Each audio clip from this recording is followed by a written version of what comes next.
I think I've spent far too long on the internet. Far too long. Because now I believe that tiny Vikings existed.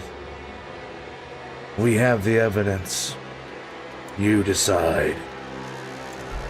Oh.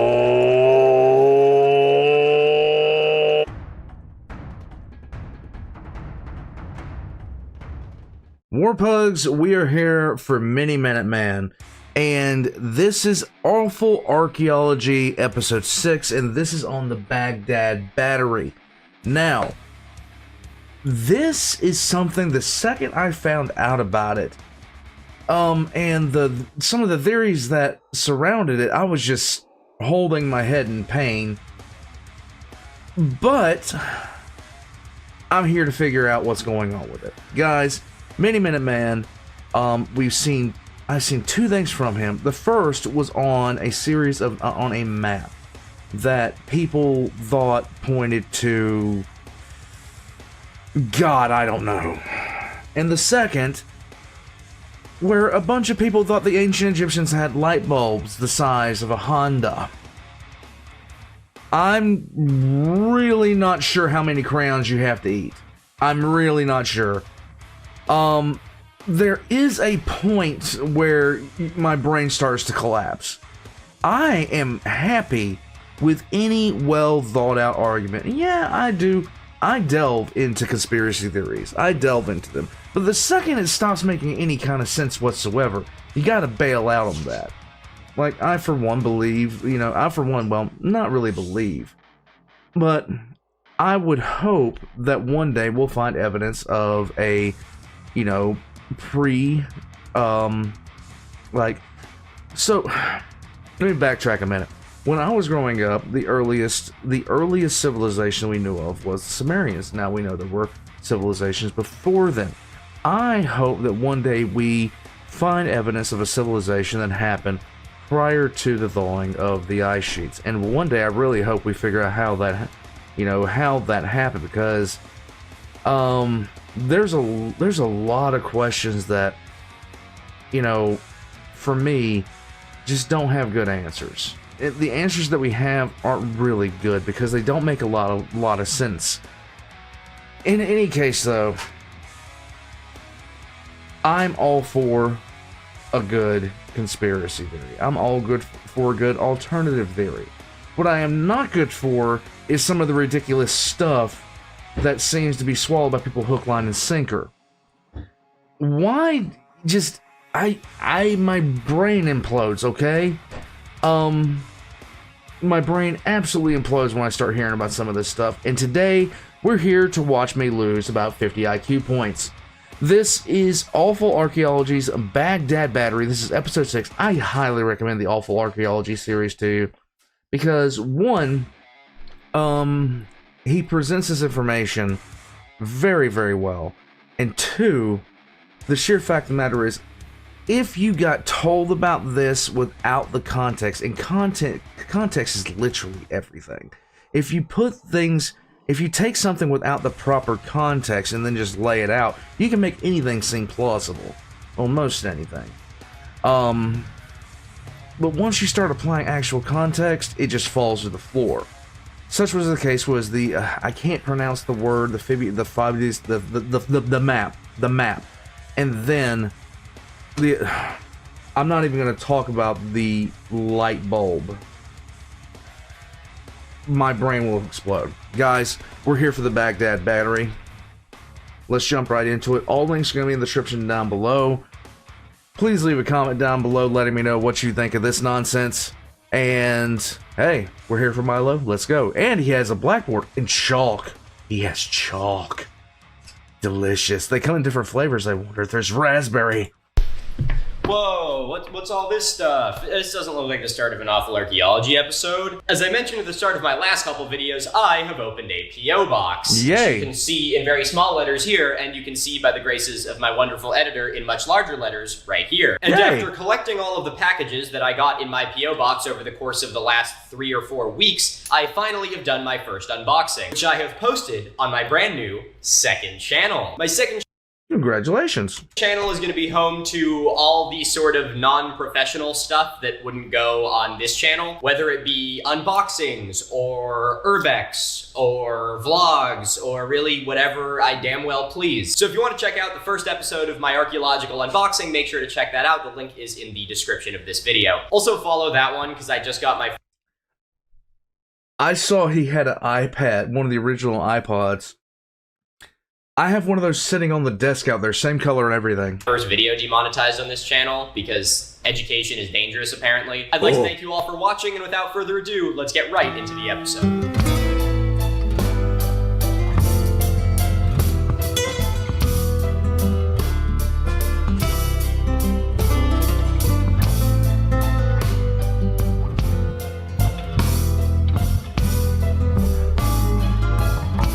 This is gonna make my head hurt.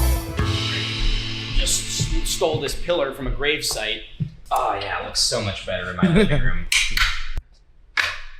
Howdy friends, my name is Milo, and welcome to Awful Archaeology, the show where I spin this bingo wheel which I got from Target in order to randomly pick one of these archaeological conspiracy theories to talk about in depth. Okay. I do not believe I know I've seen this, but I'm actually gonna take a look at it. The Nebraska Man, Egyptian airplanes, that is dumb. America's Stonehenge, I don't know. Akabaro figures, don't know that one. Castandolo skull, Dorchester vase, the Lost Tribes of Israel, that's a trip and a half. Martian archaeology. For real, bro. Wallum Olam pictograph. Don't know it. Emmanuel Velikovsky.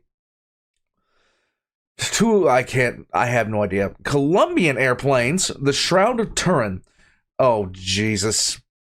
See what I did there. The Cobway Skull. Zacharias Sitchin. The Cardiff Giant. That's something I'd like to hear about. The Burroughs Cave. Diploplanthius.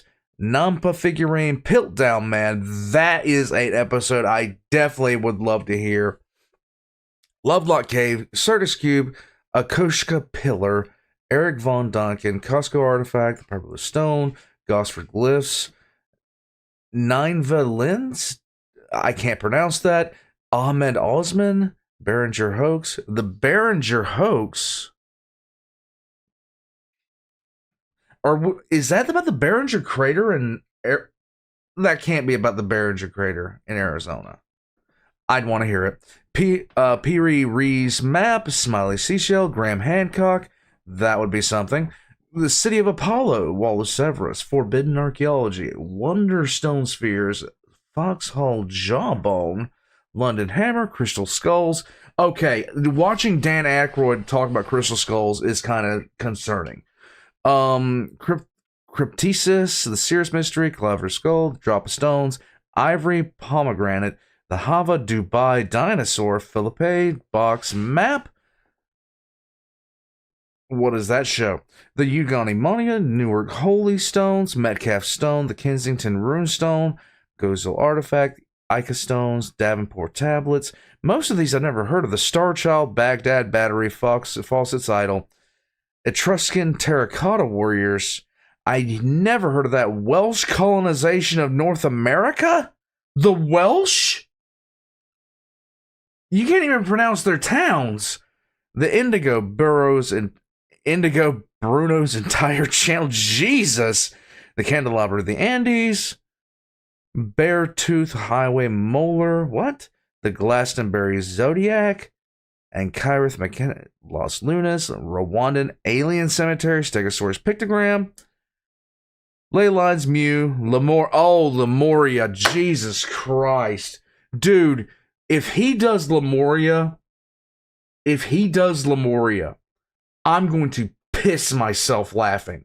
Because I don't know how he'll make it through it without a lot of liquor, okay? And I mean a lot of liquor. Gobi Prince and Atlantis.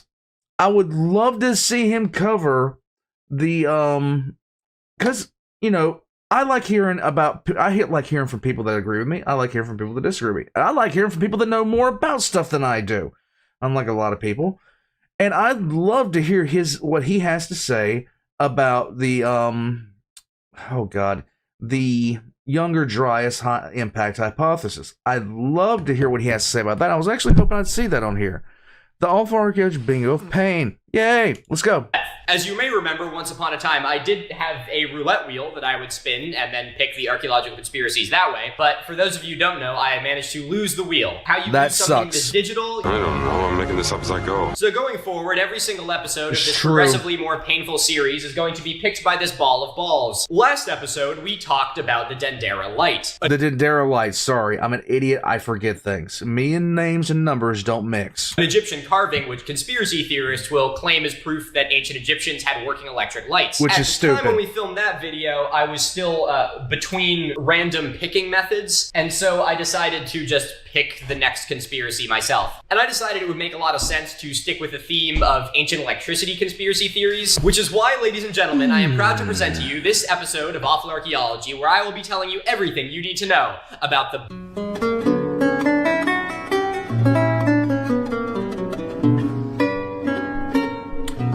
I'm jealous of people that can write better than me, which is 99% of the population of the planet. I am going to spell one of my slides wrong, and I'm not going to notice, and I'm going to get so many comments about it.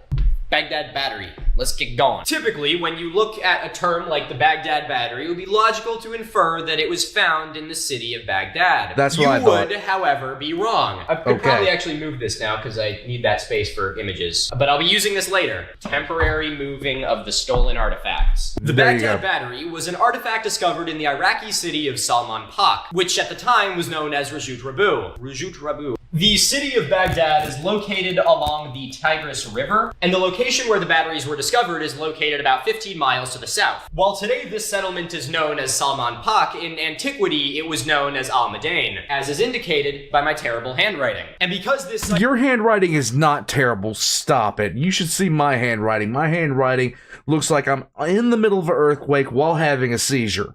It is located along such an important arterial river, it has seen human habitation for thousands of years. And because of that, it is home to countless archaeological sites. One of the most impressive being Tak Khasra, which is the remains of a Persian palace, which is not only beautiful, but also holds an incredibly specific architectural achievement, because it is the second largest single-span, unreinforced piece of brickwork in the entire world. So if any of you guys have a I'm surprised ISIS didn't blow it up. World record that you want to beat, I say pick up some bricks and get started. Okay, back on track. Al Madain is undoubtedly the most well-known for the discovery of the Baghdad Battery, which I should state right off the bat is a very sensationalized name. By calling it the Baghdad Battery, you are already told to assume its purpose. It's very similar to calling the Dendera carving the Dendera Light. So the Baghdad Battery is a bit of a sensationalized name which is given to a discovery which could very easily be called the Parthian jars, due to the fact that they were created by the Parthian Empire, which existed from about 200 BCE to about 200 AD. And because they were discovered in 1936, the actual recordings of their discovery are sparse, if not unrecorded entirely. As in the 1930s, there was by and large very little care taken for archaeological diligence, as much of it was unfortunately a for-profit business. Even everyone's favorite Hollywood archaeologist acknowledges this in Indiana Jones, where at the very beginning of the first movie, he talks about selling some artifacts to a museum in order to be able to fund a trip to go recover another artifact. We do know that the Baghdad Battery was first analyzed by Wilhelm Koenig. In 1938, he was the director of the Museum of Antiquities in Baghdad. But the problem is we have no idea where it was actually found. To the best of our knowledge, the jars were discovered as part of the excavation for a rail line in 1936. We don't know if they were discovered by Koenig, who was an acting archaeologist at the time, or if they were discovered by a worker and just donated to the museum. Either way, it is very important to remember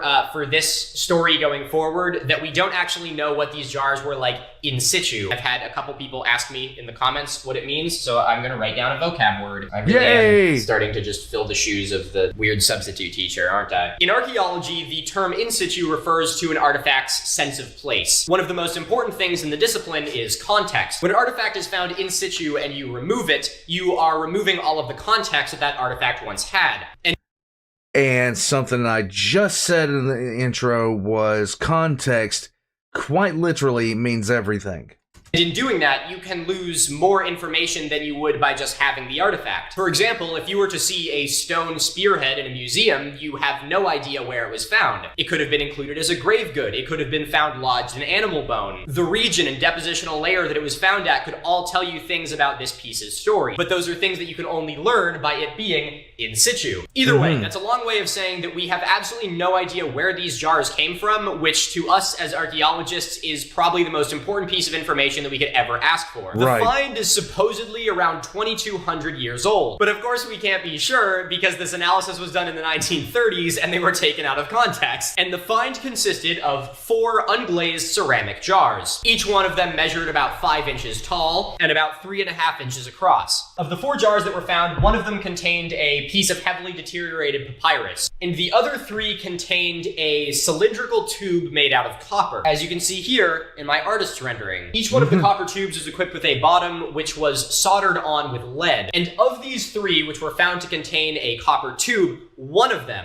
was found with a iron rod which was held in place in the copper tube by an asphalt plug. Something which I was very confused about when I was researching this was the usage of the term asphalt, because I associate it with highways and road maintenance and redlining. So I think of it as a very modern thing, but asphalt is just another name for bitumen, which is kind of like a black tar substance. Now again, I want to make really, really clear while we have all 4 of these drawn that only one of them has the asphalt plug and the iron rod in it. The other 3 are functionally completely different from one another. There was some theorization that these ones did also contain an iron rod at some point because there was other iron rods found at the gravesite supposedly. But again, we have no records of the gravesite and we have no evidence that these were ever implemented as part of this apparatus. So every single thing that we have to support this conspiracy going forward is based off of just this. A single jar. So here is my wonderful rendition of the Baghdad battery. The final piece of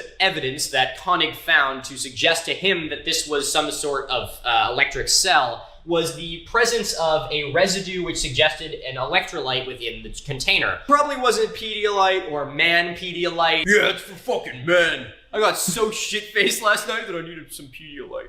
I need some electrolytes now. My tummy hurts. Or any other one of those gimmicky, like, electrolyte drinks that you would buy at CVS for $7. It's more likely that the acid used here would have been lemon juice or vinegar or wine or something which would have been, you know, much more accessible. Now, Koenig's deduction from all of this was that what he was looking at was the remains of an ancient battery. And that idea spread like wildfire. And it has been perpetuated by today's modern conspiracy theorists from YouTube to the History Channel. So folks, let's get into doing what I do best, telling you what this battery is, what it isn't, and most importantly,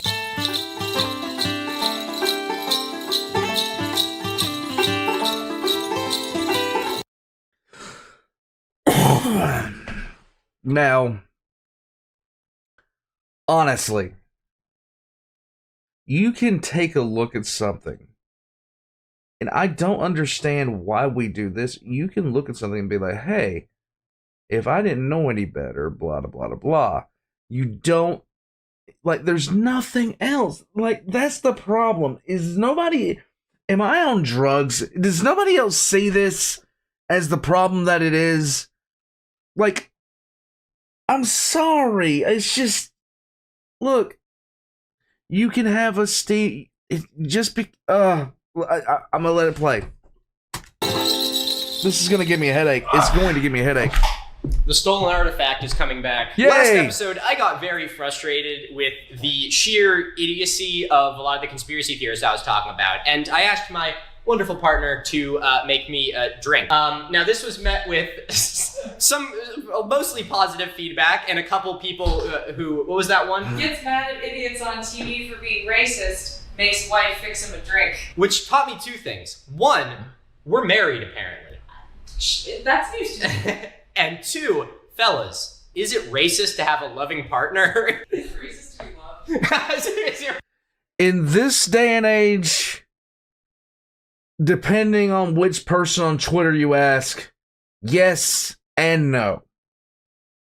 I don't want to know anymore. That's why I bailed off of Twitter a long time ago, because people are crazy. Racist to be So for the rest of this series, going forward, I'm going to have a themed drink every single video. I am no mixologist, so to undertake this enormous operation, I have partnered with Rhode Island Foodie, who has a TikTok account that I have followed pretty much since I got TikTok. He makes just some absolutely beautiful drinks, as you can see here. Those so are he's cool. really going to be the brains behind this operation and help come up with all of these unbelievably creative and beautiful drinks. So today he has used all of those mixologist skills to create a drink, which we are going to call the Baghdad Battery. Obviously, he is not here today making it. My lovely wife is going to make this drink for me. It's got rum. Congratulations on your marriage, sir. It's got lemon juice. This as is an me. homage to the electrolyte in the battery. It's got some apricot in it for kind of that Mediterranean-inspired thing going on. Look at that. That is beautiful, honey. Thank you very much. Appreciate it. Am I allergic to apricots? Maybe. Am I a bitch? Absolutely the fuck not. No, screw that. Okay. Okay. Son of a... Dude, that is so fucking good. Wow. That's the first one? Man, he's killing it. That's so good. All right, I'd like to give a... God. I'm not an alcoholic. I put down alcohol a long time ago, but every once in a while I want to drink, and just now I wanted to drink because that... massive thank you to Newport Foodie for helping make this possible and for agreeing to do this really weird project with me for the rest of this series. So please follow him on Instagram and on YouTube and on TikTok. He's on YouTube. Links will be in the description below, guys. Definitely. Where you can see all of his beautiful drinks, which will surely spice up any event you have, whether it be a large catering situation or you feeling like drinking along with me here on Awful Archaeology. So cheers to you. Thank you very much. And let's get right back into it. God, that's so fucking good. Nice. Shoot! Shoot! Get out of here. Man, can't have shit.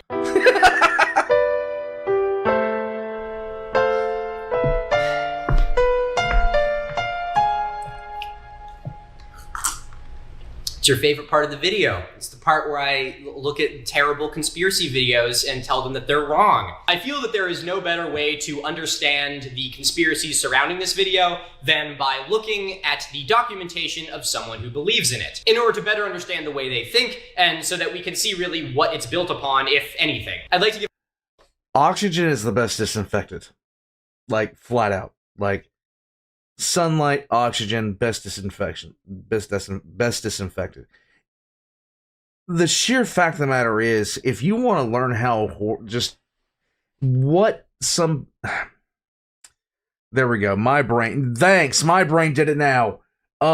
If you want to learn who you should and shouldn't listen to, just let them talk for an extended period of time, and you'll find out rather quickly if the person that you're listening to is somebody that's worth listening to. Now, you could be run up against somebody who's really good at manipulation, but I tend to find that people have tells always. So be careful out there, war pugs. Don't listen to people trying to peddle snake oil. Give a massive thank you to my Discord user, Akari Kuzu, who helped me compile this list of videos to look at. Akari Kuzu. Thank you very much. Your research was invaluable in doing this, and I greatly appreciate you. So the first video that we're going to be looking at is called History Documentary, Ancient Egypt Electricity, ?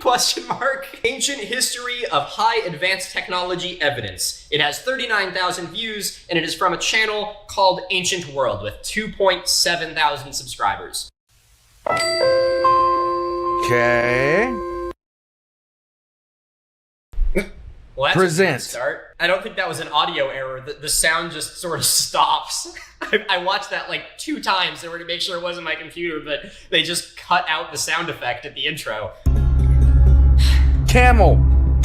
That's how they made the ancient. Yes, camels. It's all the camels. Bro, what is it with every single video or piece of media that wants to convey that it takes place in the Middle East using the music that goes like, wah, wah, wah, wah, wah, wah, wah. It's like, at some point, I feel like it's just highly, highly racist. Today, we take for granted 90 Oh cities. God, AI voice. Not even good AI voice, bad AI voice. Can you at least get Jonathan Cable on this, please? Skylines. Oh my god, and it uses like the automated voice thing? Jesus Christ. Streetlights. And Okay. the overall power that drives our modern convenience. Whoa. Somebody let him know that he's violating the Geneva Convention. Did you see that in the It's top a left? UFO. I think that was a UFO. Can't believe they missed an opportunity to make this video about UFOs. Could the wise men of ancient Egypt and Mesopotamia have had knowledge of electricity, even electric illumination, within the framework of some archaeological evidence? The answer seems affirmative. The key word in that sentence is some, Sing. and I feel like some is even overstated. some, I don't sing. really think anyone who is genuinely in the field of archaeology believes this. And the less important word is evidence, because there's definitely not much of that, as we will be seeing moving forward. That entire sentence was a very funny way of just saying, so based on pretty much nothing. The most widely cited evidence that the ancient Egyptians used electricity is a relief beneath the Temple of Hathor at Dendera, Egypt. that Not this depicts crap figures again. standing around. Not God this damn again. it. They're talking about the fucking Dendera light again. I No. already did a video on this. Jesus. There's a reason I did these two videos together. I feel like they are clumped together in the conspiracy circle enough that it's necessary to talk about them both together. Okay. No more Dendera light. I'm skipping ahead to him actually talking about the Baghdad battery. An artifact found a ways away from Egypt, outside of modern-day Baghdad. Wait a second, so he acknowledges that the Baghdad battery was found a ways away from Egypt, and yet conspiracy theorists will consistently associate these two finds with each other. You're forgetting. I almost got to put on the tinfoil hat again. Okay, hold on. There we go. You're forgetting the fact that the ancient Egyptians had planes.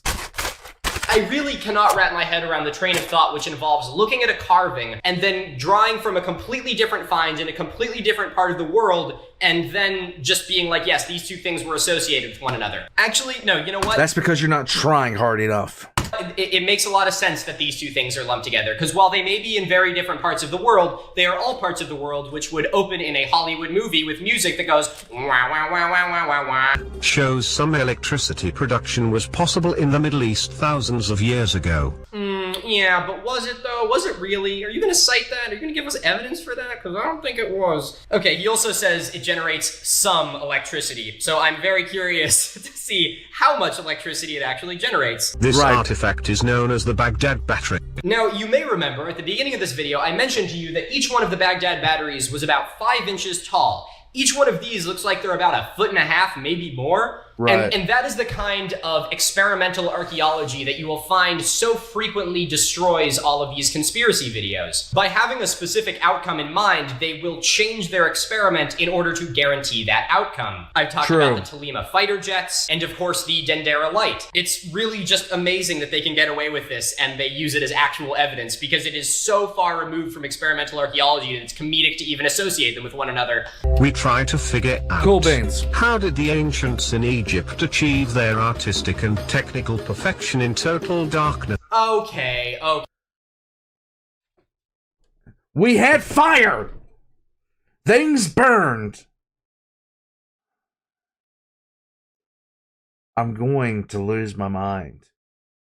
I'm going to lose my mind. Look, here's the real deal, okay? In order to have electricity, in order to produce electricity, you do not need much. You do not need much to produce electricity. To do, basic things, you don't need much. But once you start talking about a civilization having electricity, there are definite signs that the civilization both had electricity. Extensive mining operations, logistics, these things, like we could, oh my god. Oh. On top of everything else, there has to be a absolute need for it. There has to be enough of a need for it. When electric lights started coming out,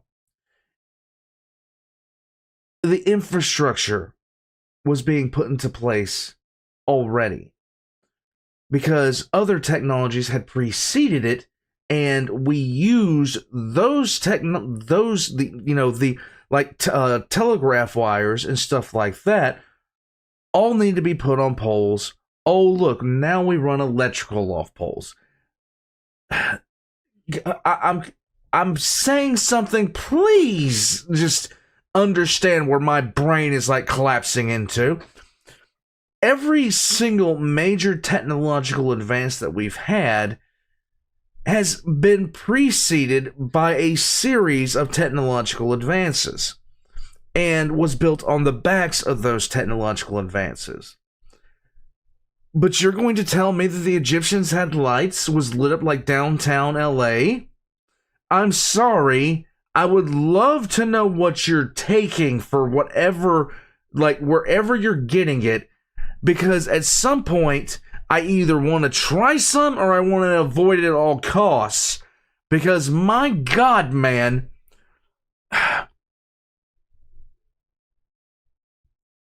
Are you understanding what I'm saying here? You cannot...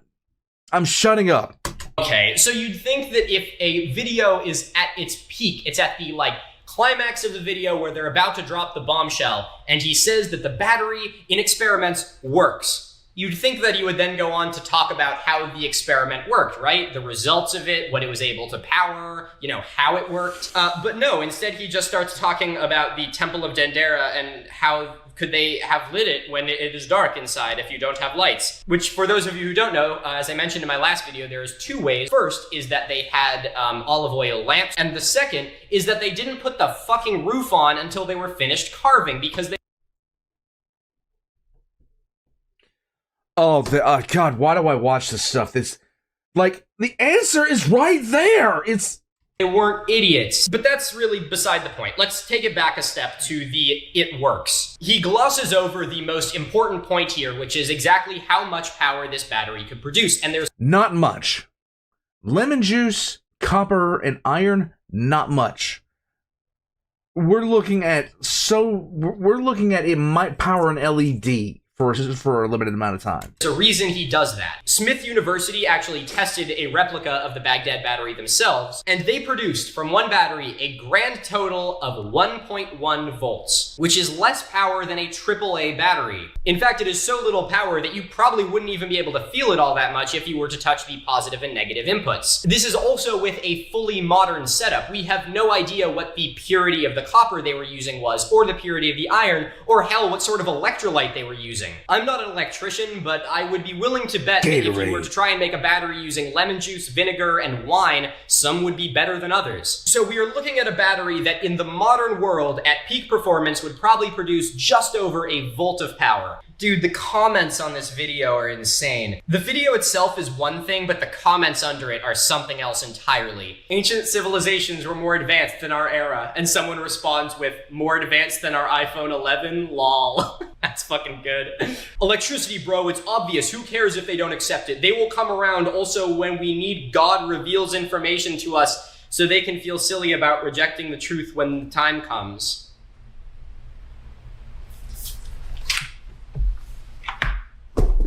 Please, take a drink. I need one.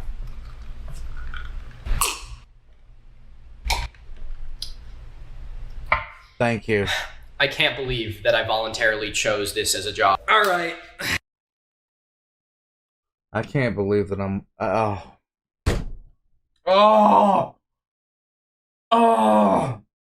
This is just like that guy that tried to prove paleontology wasn't, like, that fossils weren't real.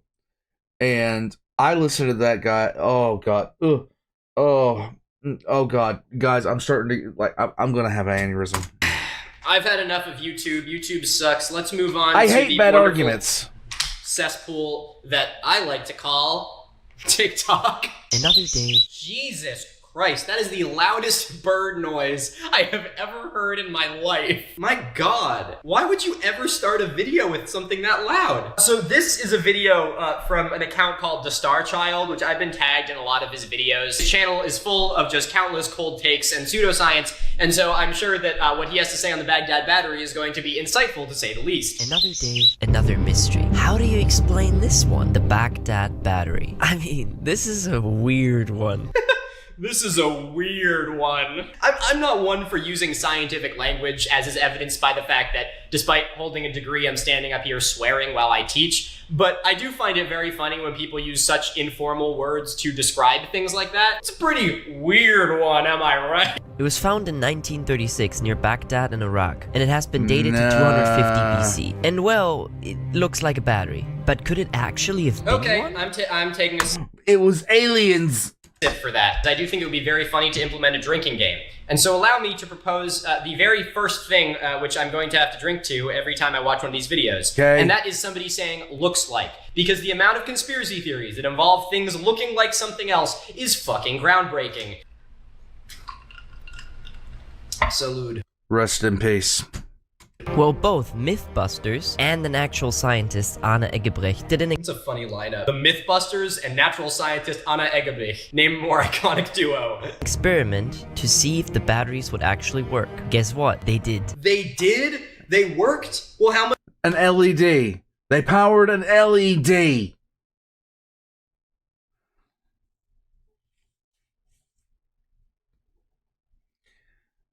Somebody help me. How much power did they produce? Although they only produced a small amount of electricity, Although they only produced a small amount of electricity, And but they that- worked. They worked. it would be And that was all of them in sequence, by the way. They were running them in sequence. And they produced 6.3 volts in sequence.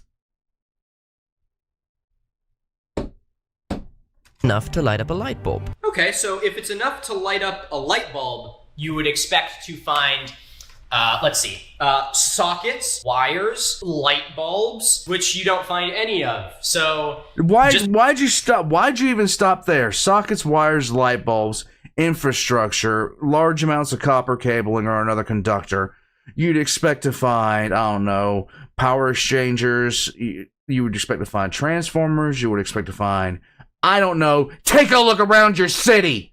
just because it's enough to light up a light bulb doesn't mean that it would actually light up a light bulb. Could that explain the Dendera light bulb? No! This hieroglyph can be found in the same temple. Jesus, the Temple of Dendera again. Nope, nope, no. Next. I think the fact that every video we've watched so far has brought up the Temple of Hathor really goes to show how terrible this conspiracy is. This because is they literally only stupid. have two things to go off when talking about it. Did the ancients actually have and made use of Christ electricity? almighty. To talk about both sides, skeptics of the artifact Skeptics. I feel like calling Skeptics. people that don't think a 2,200-year-old clay jar that could maybe produce about a volt of electricity skeptics is a very interesting application of the term. Skeptics of the artifact claim that it's about 700 years younger and that their purpose was to keep papyruses safe. Don't get me wrong, it seems reasonable to me. The papyrus theory is something which I'm going to get into later in this video, Please but it's do. another interpretation which has far more archaeological foundation, but is one that I still don't fully agree with. So it's very interesting. I want you to keep in mind that he says that it seems reasonable, because I will show you why it is probably one of the least reasonable things I have heard, alongside it being used to power electric lights that didn't exist. But the same author also said building the pyramids of Egypt would be easy? Hey, the author didn't say that the building the pyramids of Egypt would be easy. He just said it didn't require a high level of technological skill, which I mean is a sort of fair point. I feel like it's a little belittling, but I mean, to get Technically, it is. You don't need to know how to work an iPhone to sit there and build the pyramids. You do need to have advanced mathematics to do it. You do have to have a ton of skilled craftsmen to do it. You have to understand a few things. But that doesn't mean they're primitives, okay?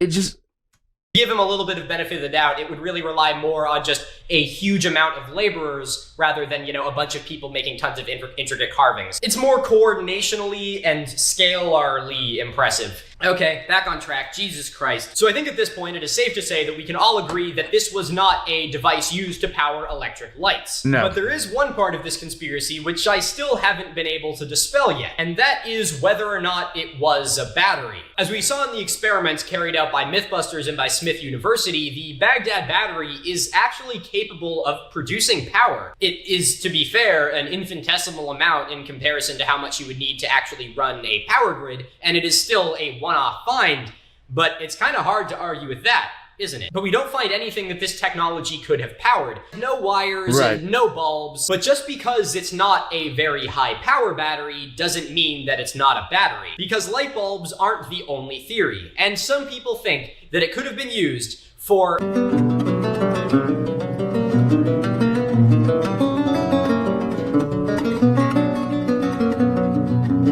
What? While there is not a single archaeologist who believes that the Baghdad battery was used to power ancient electric lights, there are some theories that it was used with an electrical application just for something else. That something else being electroplating. Okay. Now, this is a particularly interesting thing to talk about, especially as part of this series, because so many of the artifacts and finds that we discuss are bullshit to the core. Things which are obviously black and white. For example, we had our footprint episode where there is not a single human footprint to be found alongside dinosaur tracks. There is nothing arguable about that. But what's so interesting about this find is that there is a very good chance that the Baghdad battery was used in some way to produce electricity. It's the applications of that electricity that we don't really know. But even the Okay. very logical applications of this electric process can be muddied by the waters of conspiracy theorists who take up a lot of the airspace on it. And as someone who is constantly on a search for fact, I would like to thank today's sponsor. Because today's sponsor is Ground News. I wanted to say something about what he was talking about just then. Like, we attribute things, looking back at stuff like the Baghdad battery, we take a look at it and we're like, okay, that looks like that might look like a battery, but it doesn't mean they were using it as such, not in any way, shape, or form. A lot of sometimes things are just happy accidents, to be honest with you, or just us not understanding what we're dealing with all the way.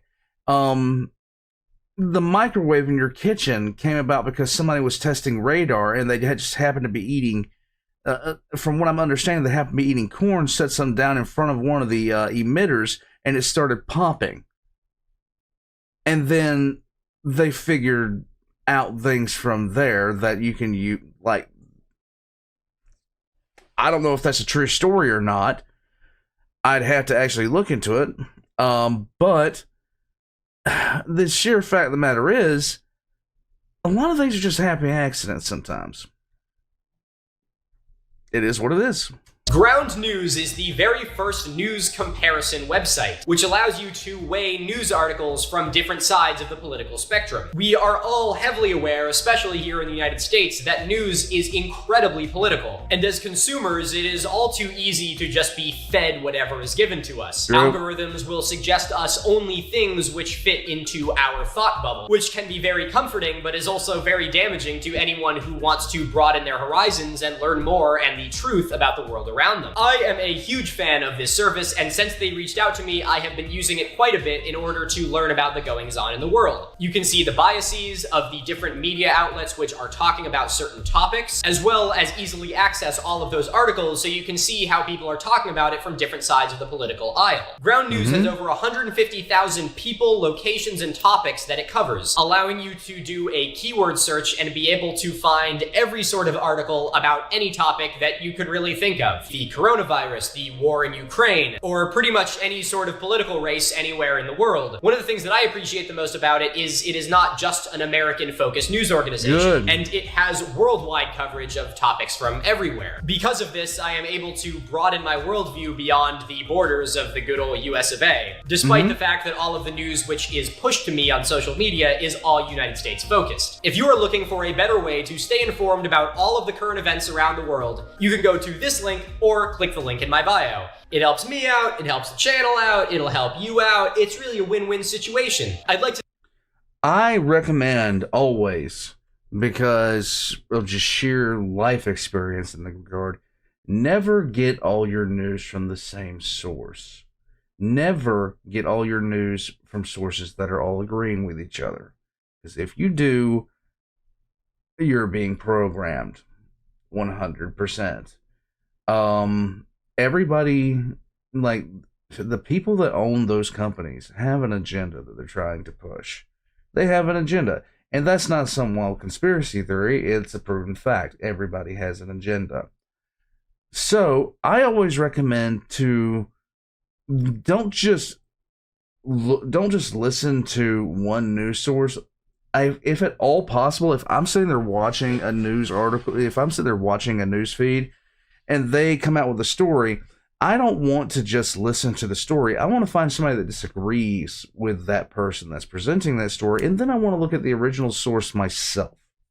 To thank Ground News not only for sponsoring this video, but also helping fight the fight for truth. Yay. Now, without further ado, let's talk about electroplating. Electroplating is exactly what it sounds like. It is using electricity to plate something. The apparatus you need in order to electroplate something consists of two different pieces of metal, a negative cathode, which in this case I'm using as iron, and a positive anode, which in this case is going to be copper. Actually, wait, no, we're gonna say that this is silver. Now, if you were to then fill this tub with a solution of gold cyanide and then apply a current to this, you could theoretically plate the silver with the gold. If you were then to apply a current to this, you could theoretically create a reaction which would allow for the gold in the liquid solution to adhere to the silver, creating something which I like to call electroplating. This would obviously be a very thin sheet of gold and something which would be very hard to do manually. Now, there are places in the Middle East that have a very long history of metal plating. So there is a theory, which is that the Baghdad battery was used in order to electroplate metal, which on its own, I mean, that doesn't sound like too bad of a theory, does it? But you know I'm here to suck the joy out of everything. This theory was explored more in depth in a paper written by Professor Gerard Eggart. This paper of his discusses how it could have been possible to electroplate something using the Baghdad battery. The difficult things to get to actually make this process work would be zinc and gold cyanide. Zinc has been known about since Roman times, so theoretically it would have been possible for the Parthians to have had some access to it, though there is currently no evidence that the Parthians really had any sort of interaction with large quantities of zinc. The most recent large-scale production of zinc comes from India, which could be in the appropriate region, but it didn't take place until nearly 1,000 years later. So we're already in a little bit of a wishy-washy place with zinc. As for gold cyanide, there's still a chance they could have been able to make it. Gold was no stranger to the ancient world, as many of you are very painfully aware. So it's the acquisition of cyanide which would have been a lot more difficult. Dr. D.E. Vanderhoff, who also published a paper on this topic, has one particular theory for where this cyanide could have came from. He suggests that it could have come from the cassava root, which is a staple in Africa. But when I was reading this paper, I was curious because I'd heard of the cassava root before, and so I did a little bit of Googling, and it's endemic to South America. And after a little bit more Googling, I found that it wasn't introduced to Africa until Portuguese sailors brought it there in like the 17th century. So I have no idea if Dr. Vanderhoff just overlooked this, or if he's just completely wrong. I have no idea why the Parthians would have sailed all the way across the ocean to South America to take a route. Now back to Dr. Honestly, one person can't know everything. I mean, I'll say it like that. The amount of times I've sat there and put together whole wild concoction theories in my head just to have one essential piece of information wrong, like, it's happened, okay? It's happened. If you really want to know what that's like, go write a story and, like, write a story that lasts about 100 pages and find out how many times you're having to go back and, like, rewrite stuff because you forgot something, really. Eggart's paper, he actually mentions some very logical places where the ancient Parthians could have acquired cyanide from. You can find cyanide in trace amounts in almonds, in peaches, in apple seeds, and in the pits of apricots. Nice. Cheers. By crushing all of these pits and combining them with yeast and water and a little bit of gold dust, one could have produced a sort of gold cyanide. Now, personally, I think that the electroplating theory is just about as much of a stretch as the light bulb theory. Despite sounding like it's a lot more grounded in reality, there are a couple reasons why I think that this theory is erroneous at best. Firstly, the 1 volt that you're going to be getting from this battery probably would not be enough to really effectively electroplate anything. And the last and probably most important piece of evidence for why I think that the electroplating theory is incorrect is that there has not been a single piece of electroplated material found anywhere somewhere in the ancient Parthian Empire. Frankly, I don't Okay. really understand how this ended up even becoming a running theory, because there is literally no evidence for it at all. And in my opinion, even though this does have a little bit more scientific diligence than the pseudo-archaeologists who are talking about it, this is almost a surprise to me that archaeologists were genuinely posing this as a potential option. I mean, the only evidence we have is a single battery. There is nothing that was found that was electroplated. There is no wiring. There is no written records of this method being used. I really don't know how this would be able to hold any more water than it powering a light bulb that also doesn't exist. So what Okay. this seems like to me is that they saw a clay jar, invented a use for it, invented a way that that use could be achieved, and then published a paper on it. But there is one last electric use which could have a tiny bit of validity to it. Okay, let's That's hear it. right, kids. We're talking about religion now. There are some theories which suggest that the battery could have been used for ceremonial purposes. There's a bit of a religious magic trick. You know, you walk up to it and you're like, yo, what's that thing? Then you touch it and you go, ooh, God must be real. Now, this is the second most logical explanation for Honestly, what it the is. electrical purpose could have been next to the electroplating method. But I still really have a hard time believing this, not because I don't think it's possible, but because I just don't see enough evidence for it. As someone whose job has to do with finding evidence before believing something, I can't sell myself to that. This also reminds me very heavily of one of my favorite books growing up, which is, for those of you that have heard of it, Motel of the Mysteries. It's a fiction book about a future, civilization who is uncovering the remains of a lost America buried under the soil. And it chronicles the excavation of a motel. So as you can see, I mean, as a kid, I was all over this because, I mean, that's just so fucking cool. But there's one part in it that has always stuck with me, and it is this image. It is the interpretation of a toilet seat as being some sort of ceremonial headdress. And every single time I hear an archaeologist not know what something is and just assume that it is, like, oh, it's ceremonial purpose, it always makes me think of that. Could have been ceremonial, but I think it's a very funny cop-out that I hear so much with almost no evidence. All right. To be honest with you, the use that this thing probably had, it could have been some crackpot's idea of a joke. Like, it could have been anything. We just don't know. We really don't. And the fact of the matter is, one, they weren't made in a large number. We only found one model that actually had all the pieces intact. There's no infrastructure, period. There's no anything else, period. So what was this thing used for? Who knows? Who could possibly know at this point?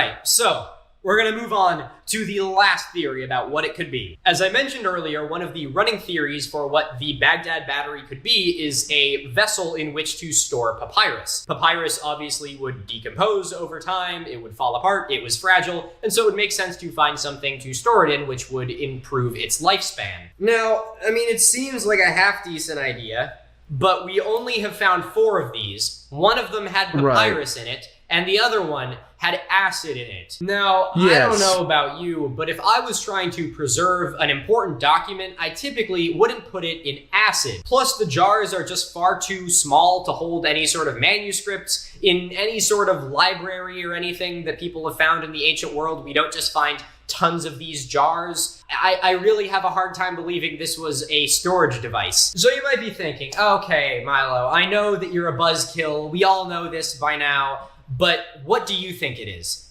And I'm gonna be totally honest with you, I have no fucking idea what it is. It's a trap that I feel like archaeologists and scientists and really anyone falls into, where we don't like not knowing what something is, and so we are willing to just grasp at shadows in order to apply a definition to it. I believe that this point is made all the more clear by every single one of the theories in this video, whether it be a conspiracy theorist or a trained archaeologist, having some glaring flaws. The only difference is who's telling it to you. So then you may be thinking, why don't we just go do more studies on the battery? If the battery was analyzed in the 1930s and it's just been sitting around since then, why don't we actually break it out? We could, crack the thing open and get some scientists looking at it. Well, unfortunately, we can't do that. Why and you're is that? right, there would be a whole lot we could learn if it weren't for...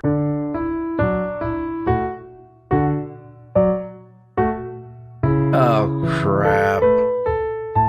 In 2001, in response to the September 11th attacks, then sitting President George W. Bush declared a global war on terror. On March 20th, 2003, the United States launches an assault against the regime of Saddam Hussein in Iraq. While the conflict would upend and destroy millions of lives, it would also play as the stage for an act which some historians refer to as the greatest act of cultural vandalism of our time. On April 5th, 2003, United States forces were advancing on the Iraqi capital of Baghdad. In response to this, the staff and curators at the National Museum of Iraq begin to protect the museum from the coming assault. This involved putting as many artifacts into safe storage as the threat of war loomed. In a matter of days, 8,366 artifacts were managed to be moved to safe locations. Nice. But unfortunately, the staff had very little time to protect the entirety of the museum. And by the end of April 8th, all that had worked there had abandoned it, locked the doors, and gone to seek refuge with their friends and loved ones. On April 10th, just 48 hours later, the first looter broke into the National Museum of Iraq. And for the next 36 hours, looters ransacked this culturally irreplaceable site unopposed. And everything that wasn't hidden by the staff was left to their mercy. By the time United States forces were able to secure the position, more than 15,000 artifacts had been lost. In response to this outright assault on human history, an amnesty program was launched in 2004, which had a startling success, seeing the return of almost 2,000 of the missing items. Today, nearly 20 years later, a grand total of 7,000 artifacts have been returned. And while that number is good, nearly 8,000 are still missing. Due to the chaos that the war unleashed in Iraq, the museum wouldn't open again until 2014, and with many empty cases as a testament to the loss. Some of these missing artifacts were a gold and lapis bowl from the royal city of Ur, as well as a beautifully carved duck weight, and nearly 2,600 cylinder seals which were used for imprinting on clay. And alongside the laundry list of missing irreplaceable artifacts were a collection of 4 5-inch tall clay jars, which today we call the Baghdad batteries. To this day, they have not been recovered, and their whereabouts are still unknown. While it is certainly a disappointing ending, it is a bit of a harrowing reminder of how vicious the international antiquity trade industry is. It's something we don't hear a lot about, as to the lives of the average person, we are far more affected by crime and drug use. But amongst the elite, the trading and selling of irreplaceable artifacts is something which has caused a massive black market, something which can be very tempting to looters who are willing to take the risk due to the enormous payouts. So while I wish I could end this video on an upper, as I so often don't, this story ends with a stark reminder of the cost of war, not only to those who lived through it, but to the memory of those who lived before and to the knowledge of those who will come after. Right. And with that... Nice. There's a piece of ice in there. Nice. I suppose I should probably give this column back. Wait, who am I kidding? I haven't picked what the next topic's gonna be yet. Let's go. I would like to thank all of you for watching this video. And without further ado, why don't we give the roulette wheel its inaugural spin and see what our next episode's gonna be on. Let's give it a little mix up. Let's go. Oh, shit. Okay, I didn't know that one was gonna come out that quickly, but here we are. Number 27, which is none other than the Gosford Glyphs. Ladies and gentlemen, it looks like next episode we are headed to Australia. Let's go. I would like to thank you all for watching this video. If you like what I do here and want to hear more archaeological and pseudo-archaeology debunking content, make sure to subscribe and make sure to follow me on TikTok and Instagram and Twitter and YouTube. I already said that. And I'd like to give a special thank you to my patrons for making this video possible. Patrons get early, ad-free access to all of my videos as a token of my gratitude. And if you're a patron, your name will appear in the credits of this video, so make sure to stick around for that. I would like to thank my editor, Gianfranco, for all of his unbelievably hard work in making sure that all of you are able to see the best content available. And I'd also like to thank Akari Kuzu for helping me do research for this video. And I would also like to give a big shout out to my viewers, Jackson, McKenna, Violet, Joel, and of course Katie, who just finished their first dig. Very exciting. I hope that you guys had a ton of fun. Even if you did have to be in the Midwest of the United States in order to do it. And of course, I would also like to thank Newport Foodie for allowing me to utilize his unbelievable skills of drink craftsmanship in order to make this series all the more interesting. Remember to stay curious, stay inquisitive, and most importantly, remember, is it racist to have a loving partner?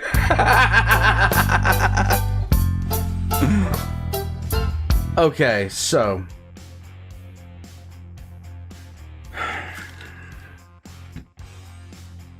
we see patterns in things as people. We really, really do. The problem is to not get, especially when you're looking back at a long dead civilization, a long dead people, and trying to interpose what you think they were doing. To be perfectly honest with you, there's so much in that we just simply don't know. The person that made the Baghdad battery could have had a very specific use for it. Could have had a extremely specific use for it. And it could have been just a happy accident. Something that we lost in history. Why was something like that used? What possible use could they have had for a little jar about 5 inches tall that had this stuff in it? Maybe people believed weird stuff back then. Maybe he thought it was an elixir of some sort. Who knows? Nobody does. Nobody can know. Because the people that put that thing together are all dead. And there's no writing to support why they did what they did. There's just nothing there. Warpugs, do not be one of those people that loses their mind over stuff like this. Because the sheer fact of the matter is, I respect the fact that he sat there and said flat out, said, I don't know what this was used for. I can respect that. I can respect anybody that tells me something like that, even though he's pointing out the fact that it was most obviously not used for what they're claiming it was. Look, the sheer fact of the matter is, there's so much.